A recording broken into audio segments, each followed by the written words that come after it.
Hola chicos, ¿cómo les va? Chicos y chicas. Vamos a finalizar esta serie de 4 videos con la ley de Ohm.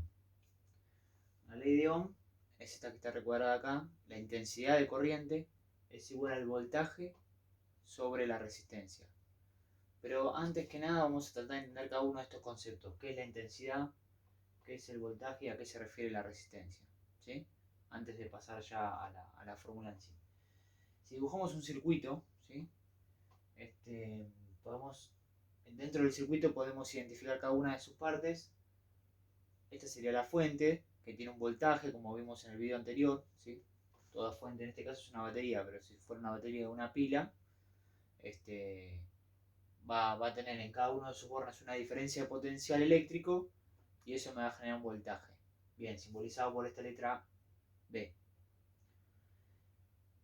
Un cable conductor que va a hacer cerrar el circuito, ¿sí? Este cable naranja, donde la corriente, simbolizada por esta flechita, ¿sí? En este modelo, pero la corriente estaría sobre todo el circuito, ¿sí? Sobre todo el cable conductor y sobre todo el circuito. Y esta resistencia la vamos a simbolizar con esta forma de viborita, ¿sí? Se llama resistencia porque justamente se opone al paso de la corriente, resiste el paso de la corriente. Y lo simbolizamos con esta, esta forma de viborita, vamos a decir. Bien, zigzagueante. Ahora, ¿qué pasa? En la realidad, el flujo de electrones ocurre siempre desde el borne negativo al borne positivo. ¿Por qué? Porque, como habíamos visto el apunte de pilas, nosotros tenemos mayor cantidad en el electrodo, en el ánodo, tenemos mayor cantidad de electrones. ¿Quiénes son los que ya hemos visto en las segundas guías anteriores? Los que se desplazan, los que se mueven a través del cable conductor. ¿Los protones o los electrones? Son los electrones. Entonces van a ir, si tiene más carga negativa este electrodo es porque tiene mayor cantidad de electrones. Van a ir a través del cable conductor hacia el otro electrodo, el cátodo, ¿sí? Que justamente tiene una deficiencia de electrones. Ahora, ¿qué sucede? Esto físicamente, para que entendamos el flujo de electrones, sí ocurre en este sentido, en esta polaridad. Pero, en la realidad, así como también cuando estudiamos el campo eléctrico, como esto es un concepto más que nada teórico, ¿se acuerdan que cuando vimos el segundo video de campo eléctrico dijimos que la carga de prueba es positiva por convención? ¿Sí? En todos los libros, en todos los años, los que descubrieron todo esto y los que estuvieron estudiando la teoría durante varios años, siempre construyeron la teoría en función de considerar que las cargas se mueven desde. Las cargas son positivas y se mueven desde la polaridad positiva hacia la polaridad negativa. Entonces, es una convención, ¿sí? Teórica. Si bien físicamente sabemos que el flujo de electrones ocurre en el sentido contrario, nosotros en la teoría, en este modelo, lo vamos a analizar siempre, por eso ponemos corriente convencional. Lo vamos a analizar como que tiene el sentido desde la fuente, desde el lado positivo, del borne positivo al borne negativo. Luego, para los cálculos y tanto para la ingeniería, la aplicación técnica, para cualquier rama de la electrónica, la electricidad, todo esto funciona igualmente, ¿no? Sabiendo simplemente que en la realidad ocurre en el sentido contrario. Pero para hacer los cálculos y para que este modelo prediga lo que va a suceder, funciona todo perfectamente. Solamente aclaramos que es cambiando la polaridad. Bien, ahora, vamos a interpretar mejor qué es. Ya entendimos que la fuente tiene una diferencia potencial y genera un voltaje. Sería la presión que genera sobre esos electrones, donde genera una corriente eléctrica que está simbolizada por esta I. Pero ¿qué es bien la resistencia? Vamos a, de forma análoga, analizarlo como si fuera una cañería de agua. En una cañería de agua, obviamente ya no vamos a tener una batería, vamos a tener una bomba, ¿sí? Que genera una presión de agua. Y esa agua va a circular. El agua que circula va a ser como si fuera hasta ahí, este flujo de electrones. Nada más que acá va a ser un flujo de agua, ¿sí? De presión de agua.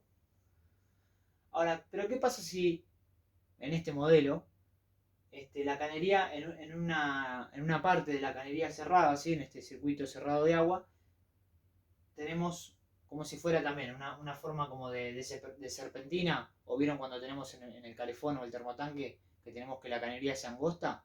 Bueno, imagínense, ¿le va a costar más al flujo de agua pasar por esta cañería más angosta o le va a costar menos?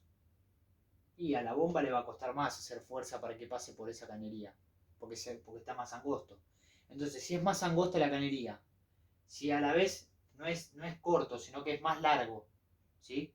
Ese tramo angosto es largo encima. Y además también depende del material, ¿no? Pero todo eso va a generar una resistencia al flujo de agua, una resistencia que a la bomba le va a costar más. Entonces, de esta manera entendemos que, de alguna manera, en este modelo, para esto que estamos analizando, esta cañería de agua, ¿qué sería una resistencia para este tipo de cañería? Bueno, para el circuito eléctrico ocurre lo mismo. El resistor, ¿sí? Depende del material, obviamente depende del material. Puede ser un material distinto al cable de cobre, ¿sí? Eh, Va a generar una resistencia dependiendo del material. También, lo mismo. Si es más angosto, si el cable tiene un espesor y en este resistor, en este artefacto que yo conecto, tiene una resistencia, el cable se angosta o tiene mucho circuito interno, ¿sí? Como si fueran los electrodomésticos que tienen plaquetas y eso, bueno, va a generar mayor resistencia al paso de la corriente. A la vez, si tengo un resistor, un circuito o algo que sea más largo, ¿sí? El camino que tenga que pasar la corriente, lo mismo, ¿sí? Lo mismo que analizamos acá arriba. Entonces, dependiendo de eso va a ser mayor resistencia al flujo de electrones. Los electrones le va a costar más pasar a esta intensidad de corriente, le va a costar más. ¿Sí? Justamente, bueno, lo vemos acá simbolizado por esta letra R, ¿no? La corriente, inversamente proporcional a la corriente, es la resistencia. O sea, justamente si aumenta la resistencia, menor es la intensidad de corriente. Si el circuito tiene un material más resistente o es más largo este camino o más angosto, que tiene que pasar los electrones, justamente es inversamente proporcional a la intensidad de corriente que va a pasar por ese circuito. Esto es simplemente una válvula, donde abrimos y cerramos y cortamos el flujo de agua en este caso, y esto es como si fuera un interruptor de corriente, ¿sí? Lo que hace es abrir o cerrar el circuito. Obviamente, si el circuito está abierto, el flujo de corriente, la intensidad de corriente no circula, ¿sí? Para que circule tiene que estar el circuito cerrado. Si no, no hay corriente. Bueno, y la bomba en este caso está simbolizado por esta fuente de voltaje que es, como vimos en el apunte anterior, pilas y baterías. Entonces, ahora sí, estamos en condiciones, una vez que entendimos cuáles son cada uno de estos componentes, de analizar en profundidad esta fórmula. Ya aclaramos qué pasaba con la resistencia, que es inversamente proporcional a la corriente. Y el voltaje no, es directamente proporcional. ¿Qué significa? Que si yo le conecto una pila, obviamente de mayor voltaje, ¿sí? Que haga más presión sobre estos electrones, obviamente la intensidad de corriente va a ser mayor, se va a aumentar. Por eso lo vemos que está, que es directamente proporcional, ¿sí? Si aumenta B, aumenta I. Bueno, acá al costado puse que es cada una de esas letras, que ya las estuvimos nombrando, y las unidades. La unidad de la intensidad de corriente es el ampere, ¿sí? Con la letra amperes o amperes. El voltaje, si bien el voltaje lo ponemos con una letra B mayúscula, la unidad de medida es, podemos poner con una B corta minúscula, volts, ¿sí? O voltios. Y la resistencia, esta R se mide con unidades de esta letra griega omega, ohms, al tipo que justamente descubrió todo esto y experimentalmente comprobó esta relación, ¿sí? Se llama ley de Ohms. Y la unidad de medida de la resistencia es ohms. Está simbolizado por esta letra griega omega. Tiene forma de herradura, ¿sí? De herradura. Bueno, una cosa así interesante de aclarar sobre esto es que esto es un modelo, ¿sí? Es algo teórico que se aproxima bastante a la realidad, pero es un modelo teórico, ¿sí? ¿Por qué decimos que es un modelo? Porque justamente, si acá volvemos al circuito, el cable de alguna manera, ¿sí? Dependiendo del material, el cobre es muy buen conductor, de alguna manera es un cable, decimos que es un cable ideal. ¿Qué significa eso? Que no ofrece ninguna resistencia al paso de la corriente. Y decimos que la resistencia solamente está en este resistor, solamente en el artefacto que vamos a ubicar. Eso es algo teórico, ¿sí? Porque obviamente el cable ofrece una, aunque sea una mínima resistencia. No es lo mismo que yo tenga 1 metro de cable que si tengo 10 metros de cable. Pero bueno, para el modelo que vamos a analizar y para lo que vamos a calcular nosotros y para cosas en donde tenemos poco recorrido de cable, esto funciona bastante bien, ¿sí? Y se simplifica el modelo, ¿no? Claramente. Pero bueno, quiero que sepan que esto es un modelo y consideramos que el cable es ideal. No ofrece ninguna resistencia. Lo mismo ocurre con la fuente. La fuente la consideramos ideal.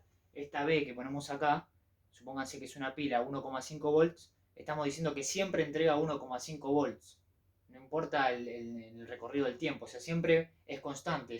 Y eso no ocurre en la realidad. Si yo, la pila puede 1,5 y después pasa un tiempo y después cambia a 1,4, ¿sí? Se va degradando. El voltaje no es siempre constante. Cuando hacemos una experiencia, ¿sí? Pero bueno, de vuelta, es un modelo y estamos considerando una fuente ideal para simplificar estos cálculos, si no sería mucho más complejo. Y se aproxima bastante bien, se puede predecir bastante con este modelo sencillo. Y por último también decimos que la resistencia es una resistencia ideal. Lo que le vamos a conectar acá a este resistor, esta resistencia, supónganse que vale 100 ohms, bueno, con el tiempo no va cambiando, va a valer 100 ohms. Si vemos, por ejemplo, cuando conectamos artefactos que se elevan la temperatura, depende también del material, pero hay muchas resistencias que cambian en función de su temperatura. Entonces puede que cambien, no valga más 100 ohms, sino que cambie el valor, ¿sí? Pero de vuelta, vamos a considerar que es una resistencia ideal. Esta R no va a cambiar en el tiempo. Por lo tanto, se plantea esta sencilla relación. Tiene un montón de aplicaciones, ¿sí? En todo lo que es la electrónica, la electricidad, esto es como el ABC. Es como en química estudiar qué es el átomo, ¿sí? O sea, esto es súper importante y tiene un montón de aplicaciones. Es el ABC de la electrónica, de la electricidad, ¿sí? Muy importante. Ahora, por último, vamos a entender qué es un circuito en serie y un circuito en paralelo. Acá tenemos un circuito sencillo donde tenemos una sola resistencia, un solo resistor, ¿sí? Que ofrece resistencia. ¿Qué podemos, qué va a suceder si, por ejemplo, teniendo tres resistores que ofrecen tres resistencias, las conectamos en formas diferentes? Lo que vamos a analizar nosotros son circuitos en serie y circuitos en paralelo. O sea, en este caso, tenemos la fuente, tenemos tres lamparitas que ofrecen esta resistencia, y a través del cable, que está simbolizado acá por estas líneas rosas, lo vamos a conectar como si cerrara el circuito con un único cable, ¿sí? O sea, lo vamos a poner conectados a través de un único cable. O sea, las mismas lamparitas me sirven para cerrar el circuito. Eso se llama conexión en serie. En el modelo simplificado lo simbolizamos así, ¿sí? La fuente con estas dos rayitas, ¿sí? Por lo general el borne positivo se pone más largo que el borne negativo. La corriente simbolizada por esta I, densidad de corriente, y las resistencias con estas simbolizados por esta forma de viborita, ¿sí? R1, R2 y R3. Ahora, por ser un circuito en serie, yo lo que tengo que hacer es, para poder calcular cuánto vale la I y cuánto vale la B, se va a cumplir siempre esta relación, que la resistencia en serie, la resistencia total de este circuito en serie, es la suma de estas tres resistencias. O sea, yo necesito simplificar este modelo, buscar una resistencia equivalente en serie, para que luego pueda aplicar la ley de Ohm y pueda calcular cuánto vale la intensidad de corriente y cuánto vale el voltaje, ¿sí? Entonces, está puesto acá en esta formulita. La resistencia en serie total va a ser R1 más R2 más R3. O sea, sumo sencillamente el valor de esta resistencia. Si una vale 5, la otra vale 10 ohms y la otra vale 15, bueno, sumo los tres valores. Y el voltaje también es la suma, en un circuito en serie, es la suma de las caídas de cada uno de estos voltajes, B1, B2, B3. O sea, el voltaje no es el mismo el de la fuente que en cada una de estas lamparitas. Cada lamparita va a tener un voltaje distinto. Va a ocurrir una caída de tensión. Y la suma de esas caídas de tensiones me va a dar el voltaje de la fuente. Pero ¿cómo calculo B1, B2, B3? Bueno, una vez que yo tengo esta I, que es única, ¿sí?, para todo el circuito, porque es una única intensidad de corriente, es un único cable en donde tengo una sola intensidad de corriente. Si yo lo multiplico por cada una de las resistencias, multiplico la intensidad única que hay por R1, me da la caída de tensión B1. La intensidad de corriente, que es única, por R2, me da la caída de tensión B2. Y así sucesivamente, la única intensidad de corriente I por R3 me da la caída de tensión B3. Y así calculo estas caídas de tensiones B1, B2, B3. Si yo las sumo, se verifica que me da igual a la fuente. Supónganse que esto es una batería de 9 volts, bueno, si sumara, me daría 9 volts. Bueno, y el circuito en paralelo, tendríamos que conectar las lámparas de esta forma. Yo no tengo un único cable, sino que tengo ramas. O tengo un nodo en donde se divide el cable, en este caso, en tres partes, ¿sí? Un cable para cada resistencia, ¿sí? Entonces, no es un único cable, tengo tres ramas en este caso, y ahí estarían conectadas las tres resistencias en paralelo. Entonces ya no voy a tener una única intensidad de corriente, sino que voy a tener una I1, I2 y 3. Significa que la corriente se dividió, ¿sí? Si se cumple que las intensidades de corriente, la suma de las tres intensidades de corriente me va a dar esta I, ¿sí? Intensidad total. Pero, para poder simplificar este modelo y primero calcular cuánto vale esta I total, debo encontrar la resistencia en paralelo, la resistencia equivalente en paralelo, ¿sí? ¿Y cómo hago para...? Ya no es como acá tan fácil que tengo que sumar R1 más R2 más R3. Las resistencias en paralelo cumplen esta relación, ¿sí? Sería como la suma de sus recíprocos. Es 1 sobre resistencia en paralelo es igual a 1 sobre R1 más 1 sobre R2 más 1 sobre R3. Reemplazando acá los valores de las R's, 1, 2 y 3, calculo cuánto vale RP, la resistencia en paralelo. Y con esto puedo calcular cuánto vale I, a través de la ley de Ohm, ¿sí? Conozco el voltaje, conozco esta resistencia en paralelo, calculo cuánto es la intensidad I total, ¿sí? Y luego, para calcular cuánto vale I1, I2 y 3, debería aplicar la ley de Ohm a cada una de estas ramas. Sabiendo también, y esto sí es importante, que en paralelo los voltajes son el mismo. No es como acá en serie que yo tengo una caída de tensión y distintos voltajes en cada una de las resistencias, que sumadas me dan este voltaje. No, acá tengo, si tengo 9 volts, voy a tener 9 volts en cada una de esas resistencias. B1, B2 y B3 son iguales. Está simbolizado acá, ¿no? B es igual a B1, B2, B3. Igual al voltaje de la fuente. Esto se comprueba fácilmente también en la casa, ¿no? Todos tenemos conexiones en serie, en las lámparas, en los enchufes. Y no importa qué conectemos, en todos lados, en este caso tenemos 220 volts, 220 volts en la lámpara, 220 volts acá en los tomacorrientes, ¿se entiende? Es el mismo voltaje para todas las bocas y para todas las conexiones, ¿sí? Salvo que ponga un transformador y bueno, transforme 220 en 9 o hago... Pero si no pongo ningún transformador, en todos tengo el mismo voltaje, que es lo que ocurre acá, ¿sí? En todas tengo la misma B. Bueno, por último, para calcular cuánto vale la intensidad de corriente en cada una de estas ramas, I1, I2 y 3, tengo que aplicar la ley de Ohm en cada una de ellas. Conociendo la B, que vale lo mismo en cada rama, y aplicando cada una de sus respectivas resistencias, puedo calcular I1, I2 y 3. Y luego se tiene que verificar que sumándolas I1, I2 y 3 me den esta corriente total, ¿sí? Tiene sentido, ¿no? Acá la corriente viene y se divide en I1, I2 y 3. Si yo sumo estas tres corrientes, me tienen que dar esa corriente total que sale del borne positivo, sale de la fuente, ¿sí? Bueno, por último, en aplicaciones de esto, esto pueden ser una conexión, como se decía antes, de los arbolitos de Navidad, ¿sí? Donde tenemos una conexión en serie. Si se corta una de las bombillas del arbolito de Navidad, se corta todo el circuito, ¿sí? Y acá ya dijimos una aplicación, por ejemplo, en la casa o la mayoría de las conexiones son en paralelo. Si se quema una de estas lamparitas, este, la corriente no se ve afectada y sigue fluyendo por los otros cables y las otras lamparitas no se apagan. ¿Sí? Eso es un detalle a tener en cuenta también, de la conexión en paralelo. Bueno, tiene un montón de aplicaciones esta ley y es muy importante. Bueno, espero que les haya servido estos videos. Obviamente si tienen alguna duda en alguna parte me dicen tal minuto, tal segundo, no entiendo esto. Y bueno, espero que les haya servido. Nos vemos.